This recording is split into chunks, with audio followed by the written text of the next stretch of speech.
Good morning, nation. John here. Thank you very much for being here this morning. Literally 10 minutes ago, we had our exclusive live stream that is set to replay over here at Prepper Nation today, which is Thursday as you're seeing this, but we had it on Wednesday. And apparently, we have some, I don't want to spoil too much, but you want to see this live stream. Apparently, we have some ladies here at Prepper Nation who are ready to get into the octagon with the hosts of the TV show The View. So there you go. Now you know. Thank y'all for being here. Of course, shooting a thumbs up, hitting subscribe if you're new. That is truly appreciated. This morning, we are talking about EMPs. So all week long, we have been, they're horror movie themed, but we've been talking about SHTF or shift scenarios. A lot of you have said, hey, we like these. So occasionally we're going to put another one out and we'll add it to the playlist. This playlist is now on the main page. So EMP, a modern day horror movie. All right, because I think this would play out just like a horror movie here in the United States without the cheesy zippers on the back of the outfits and stuff. I mean, we're talking a catastrophic event. So for me personally, and I know people are scared of nukes. I know people don't like nukes. The concept of nukes are scary. I know this because every time somebody, they put out a video that has the term nukes in it, eyeballs flock to this. And I understand. I understand the horrific, but I kind of think that's one of the least likely shift events to happen to humanity. And I think it's kind of a little overrated. I'm not saying nukes aren't nasty, but to me personally, I'm more worried about an EMP style event. So an EMP is just a high altitude nuke for, lack of better wording. And this shuts down everything that has to do with the grid, including the grid itself. There are a few exceptions, but by and large, this thing sets you back as a society several hundred years. What if electricity was never invented? That sort of thing. And it is long term. So a widespread EMP event, and there are several countries that have this technology, to me is a scary deal because the entire United States, again, in a widespread, a big enough event, would be totally affected by an EMP, and it would be immediate. So when you get into nukes and things, for example, you're going to have you're going to have the initial hits in the area of the initial hits, and then you have to worry about the fallout. But there are places in the United States where you could kind of, theoretically hunker down, and as long as you had what you needed in a safe place to stay, you could ride that out. EMPs, totally different ballgame because, again, everything changes long term. All right, it's a world-changing event. So no more electricity. Think about that. I know that doesn't sound as scary as saying nuke strikes. No more electricity. Think about our world right now with zero electricity involved. All right, and I had this comment yesterday, and it was a great comment in the exclusive live stream. Somebody said, it wouldn't hurt people to go back and live like the 1800s, and again, great comment. Lessons would be learned, and I think it would be better in the long run. But the problem is most people would not survive it because we are totally different as a people than we were in the 1800s. As I told this person during the live stream, I said, in the 1800s, it was just called living. Homesteading was just called living. It was normal for everybody. Everybody did it. People knew how to sew. They knew how to grow food. They knew how to can. They knew how to do all kinds of stuff that they don't know how to do in 2023. So, it would definitely affect people in a negative way, at least short term. No running water. Now, the exception, of course, there are exceptions. You know, if you have an underground well that is manual and you do not need electricity for this thing to function. But by and large, your towns, your cities, boom, the water's gone. So now you're imagining a world with no electricity, just like this, no running water, again, just like this, just happens instantaneously within a 15-minute, window, so to speak. The banking system, gone, just immediately, boom. 1 minute you're online, you're doing banking, you've got money in the bank, or let's be honest, you got numbers in a screen on an account that you're logged into out in the whatever netherverse or whatever. It's not real money, but the point is, the next second it's totally gone. All your banks are completely gone at this point. Now, they do have protocols and they do have things in place like private servers where, in theory, if this were to happen, banks still know how much money they owe you. Again, so that sounds great. Well, if we have an EMP, I can still go to the bank and get my money. The issue, again, comes down to the fact that the bank doesn't have everybody's money. So the moment this happens, literally everybody with money in the bank goes to the bank physically. The first 10%, maybe they get their money back. The rest, boom, doesn't matter. And even if you get your money, it's not like it's going to be worth much anyway because the world's totally changed at that point. Hospitals. Think about all of the information that is online that is connected to electricity. Think about all of the treatments that require electricity, water, internet access, all gone instantaneously. How does that look, for the folks here in the United States of America? Supply trucks, they just stop working. Now, there are, again, exceptions to the rule. There are older vehicles out there that would work, and we'll get into that. But your supply trucks, many of them, most of them, are just going to cease to work. They're now pushing into the electric vehicles, the EV trucks and things. Those are toast the moment this happens, okay? Think about it like this. So, are you familiar with the Industrial Revolution? Right? So, our country went from sewing your own clothes to now you can go out and buy clothes that were made in a factory. This sort of thing. Imagine that never happened. And all of a sudden, you have to produce everything in order to survive. How many people could do that in the United States? How many people, if the electricity goes off right now, hopefully it doesn't for you, son, but if it goes off right now, how many people in the United States could survive that, have enough food for 10 years plus? Because that's the length of time we're talking about. It's probably going to be a lot longer than 10 years. Then you have to factor in, why is the EMP hitting the United States? So it's a preemptive strike in most cases. Normally, this is going to happen, again, getting back to the 15 minutes. Normally, it's going to happen 15 or 20 minutes prior to nukes hitting. So the idea with this is EMPs stop traffic, they limit movement, people can't get out of populated areas. You're but if you're in Los Angeles, for example, you're not getting out at that point. You got 15 minutes, 20 minutes tops. There's no way to get out of the city. Nothing's working. You're not walking out of the city in that time, and a nuke strikes. This could be a preemptive strike. Also, it doesn't necessarily have to be nukes. It can be a large-scale invasion.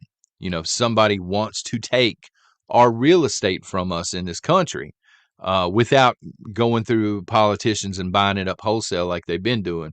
I'm saying just outright, you EMP the United States, and then you come in boots on the ground, because the invading force, they're prepared for the EMP. They've got stuff that works, and they're coming in, and it's total chaos here, okay? So those are two things to consider. The EMP itself would be enough. I don't even know that you would have to come in boots on the ground. You could just watch it collapse at that point. So the EMP for me is a weapon in itself. Now, experts who have war gamed this and studied this in our own military and our government, the smartest people we have, say it would take a decade or longer. So our smartest people have sat in a room and said, if this were to happen, it would affect the entire United States on a biblical scale, and it would take all of us, smart folks, a decade or longer before we had any sort of electricity restored. And even at that point, it's going to be very limited and only in certain areas, certain regions. Think about that. 10 years plus without electricity, without running water, without a supply chain nationally, without medications, without treatment hospitals and stuff like this. And because of this, it's estimated that 90%, 90, of the U.S. population would be dead within the first year. That's kind of a big number. I think that number is probably a little inflated. I'm not saying that's not accurate, but I'm thinking 75% and up for me. I think there are enough people out there. There are not a ton of people that are openly prepping, but I think there are a lot of people out there maybe doing it in private and stuff, and they would be okay. But a large majority of the United States, I do believe, would be dead within the first year. And the reality is it's hard to prep for a decade plus, because in order to do that, folks, I don't have 10 years worth of stuff stacked to the rafters. We've got a year plus, because for me, after a year, you need to be producing. This is why we got seed vaults and stuff. But I digress. The point is, I'm not saying it's impossible to prep for 10 years plus. I think our military has probably done this. But for the average Joe or the average Jane, that's a lot of room, a lot of money, and you would basically have to obsess over nothing but prepping the entire time. And then, when you get to the homesteading, which is awesome, now you're looking at 10 years plus of producing your own food and having to protect what you have. Because again, this is not a nuke strike per se. This is people don't have anything in the cities. They're pouring out of the cities at this point, and they're going to be searching for what they need. And they don't care if you have a no trespassing sign hanging up on your fence line and stuff like that. If they're starving, they see food in the ground growing, they're coming for the food. That sort of a mindset. So are you prepared for 10 years plus? And can you feasibly protect what you have for 10 years plus? That's what it comes down to. And that's why I think that's why occasionally I'll say 1 year plus. That should be the ultimate goal as far as what you're stacking in your home. And then you make that turn toward growing things. And we growing things, but it's not enough. Like what we have outside is not enough 100% to feed everybody that we have in the house. I'm being realistic. But we have stuff stacked as well. So right now, what we have outside is a supplement. Eventually, we hope to get to the point where that's the primary and what we have in here is the supplement. But 1 year plus is really what you can shoot for. And this is, look, you can Mylar stuff. You can go with canned foods. You can go cheap, beans and rice. You can go with survival food. As long as the calories are there for the survival food, it doesn't matter what company. People are going to have their own preference. Some go for taste, some go for value. Just make sure it has enough calories. Some of them don't. The Red Cross, the American Red Cross, they have a kit out right now. It's a 72-hour kit. But the calories in this joke are way low. Not going to get somebody through 72 hours unless you're on the brink of starvation. Just think about it. We're going to get into a list of what to do and what to think about here. I'm not trying to go too long this morning, but just think about going back to times of manually having to light street lamps, that sort of thing. Becoming that society again. But this time around, most people don't know anything about producing because we're a country full of consumers at this point. Most people just don't produce their own stuff. Think about all of that being taken away instantaneously. So here's some things that I would do. First and foremost, stack food and water. Yeah, it's important to grow things. Absolutely. And to have extra seeds and to have the equipment stuff that you're going to need to do that manually, because again, the grid's gone at this point. You're not going to be, eventually the gas is running out. The pumps aren't working, the trucks aren't moving. You might have a sweet tiller, but it's only going to work until your gas runs out. This sort of stuff, okay? Need manual stuff. But you need to stack food and water. You need to stack food and water as much as you possibly can afford to, again, up to a year. Some people are going to go way past a year, and it depends on your situation, how much room you have, how much money you have, and stuff like this. But shoot for a year at least, okay?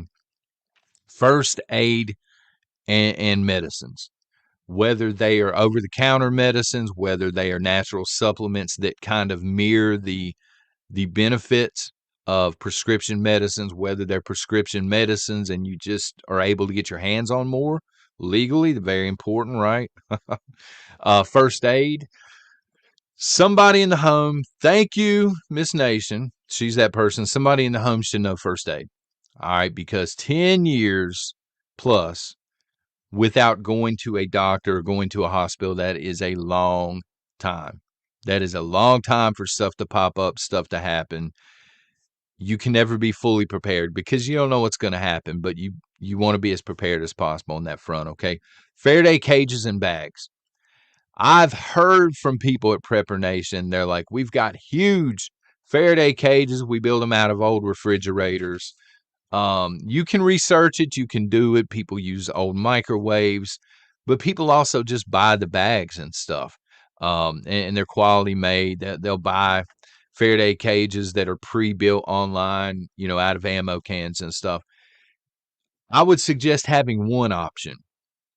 Now, this is not, I'm not saying your entire garage has to be a Faraday cage and you're putting cars and stuff in it, but even if it's an ammo can size deal that you can chunk radios and stuff into, emergency stuff like this, USB drives with information and stuff, okay?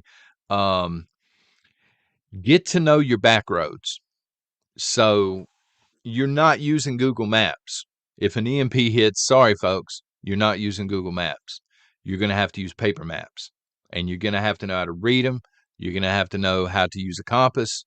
But even more so, you can get familiar with many of the back roads around you now, to where you don't even, you still want to have the map, but you don't have to pull it out every time there's a turn up ahead on the right, turn up ahead on the left, that whole thing.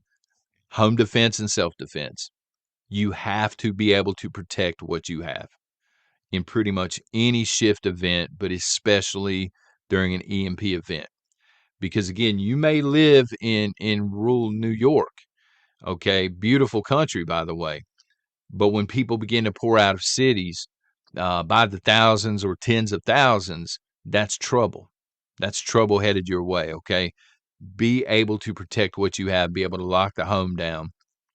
Some vehicles, here's another exclusion, okay? Some vehicles will work after a strike. Your older vehicles, stuff that doesn't have chips running through it and certain wiring and stuff like this. But do you really want one?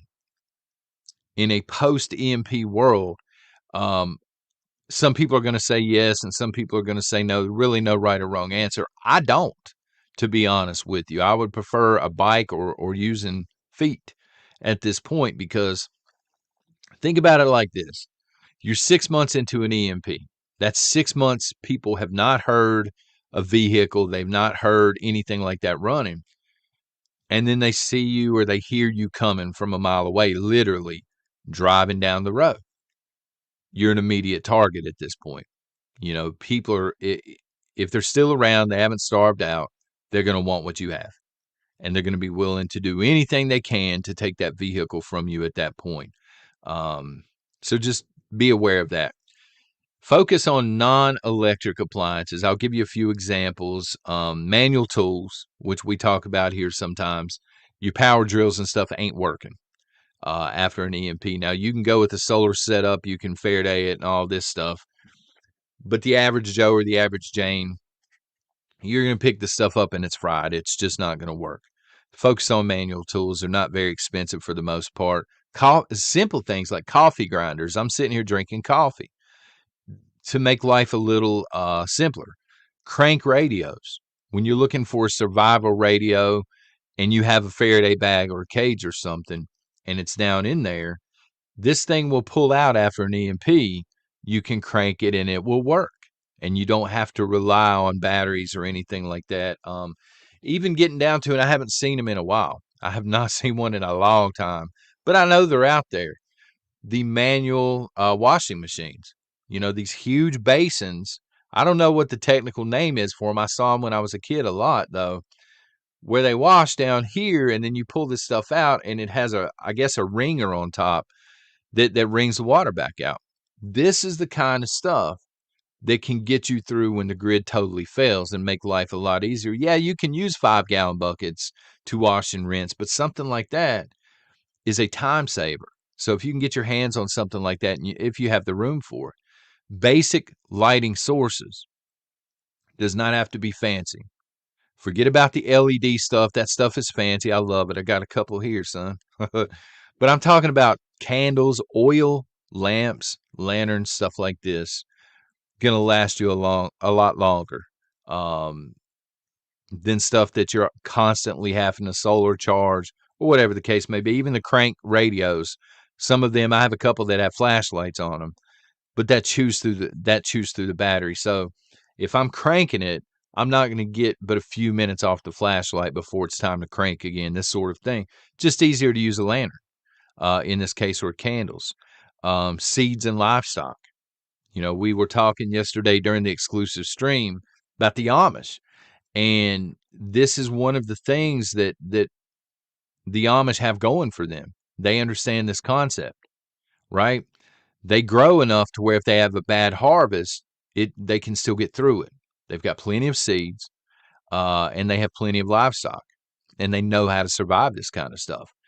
That primitive living, that primitive life, and that primitive homestead type mentality, as long as you can protect what you have, is great. And we were talking about the Amish yesterday very quickly. Again, that replay is going to post probably tonight, but we were talking about if they'll be preyed upon during a civil war scenario, something like that, a national divorce, because they may not be able to protect what they have, and they have valuable things in that scenario.